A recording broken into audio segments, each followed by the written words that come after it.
വളരെ യാദൃച്ഛികമായി കണ്ട ഒരു അടിപൊളി ഒരു മനസ്സ് നിറഞ്ഞൊരു പടമാണ് സ്ഥാനാർത്ഥി ശ്രീകുട്ടൻ എന്ന് പറയുന്നത്. വിനീഷ് വിശ്വനാഥൻ എന്ന ഡയറക്ടർ ക്യാമ്പയിൻ ചെയ്ത സ്ഥാനാർത്ഥി ശ്രീകുട്ടൻ. അങ്ങനെ സത്യം പറഞ്ഞാൽ കണ്ടവരാരും ഈ പടം റിപ്പീറ്റ് അടിച്ച് പിന്നെയും കാണാം. കാരണം അത്രക്ക് ഒരു അടിപൊളി സിനിമയാണ്. അതിലെ പാട്ടായാലും ആ പിള്ളേരുടെയൊക്കെ അഭിനയം എന്താണെന്ന് വെച്ചാൽ തീ സാധനം.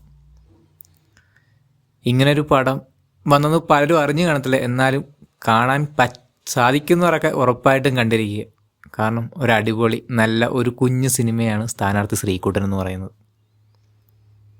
ഇതിൽ അഭിനയിച്ച എല്ലാവരും തന്നെ അടിപൊളിയുടെ ആ പിള്ളേരുടെയൊക്കെ അഭിനയം എന്ത് അഭിനയമാണ് കാണിച്ചു വെച്ചിരിക്കുന്നത്. കോമഡി ആയാലും എല്ലാവന്മാരും പക്കയായിട്ടാണ് ചെയ്തു വെച്ചിരിക്കുന്നത്. പിന്നെ അജു വർഗീസിൻ്റെ ഒരു ക്യാരക്ടർ, ഒരു സാറിൻ്റെ ക്യാരക്ടർ, നമ്മുടെ പഠിച്ച സ്കൂളിലൊക്കെ അതേപോലത്തെ സാർ ഉറപ്പായിട്ടും കാണും.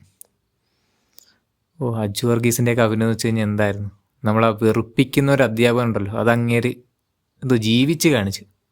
ആ പിള്ളേർ സെറ്റായാലും അവന്മാർ ഓരോരുത്തരും എടുത്തു പറയണം. കാരണം അമ്മാതിരി രീതിയിലെല്ലാം കൈകാര്യം ചെയ്ത് വെച്ചിരുന്നത്. പിന്നെ അതിൻ്റെ പാട്ടായാലും എല്ലാം സൂപ്പറായിട്ടായിരുന്നു. എൻ്റെ റൈറ്റേഴ്സിനൊക്കെ പ്രത്യേക കൈയടി കൊടുക്കേണ്ടതാണ്. നിങ്ങൾക്ക് കാണാൻ പറ്റുമെങ്കിൽ ഉറപ്പായിട്ടും പോയി കാണുക. ഒരു കുഞ്ഞു സ്കൂളിൽ നടക്കുന്ന ഒരു കുറച്ച് കാര്യങ്ങൾ മാത്രമാണ് ഈ സിനിമ. അതിനെ ഞാൻ കൂടുതലൊന്നും പറഞ്ഞ് സ്പോയിലർ ചെയ്യാൻ ഞാൻ ആഗ്രഹിക്കുന്നില്ല. നിങ്ങൾ കാണുക. Thanks for watching.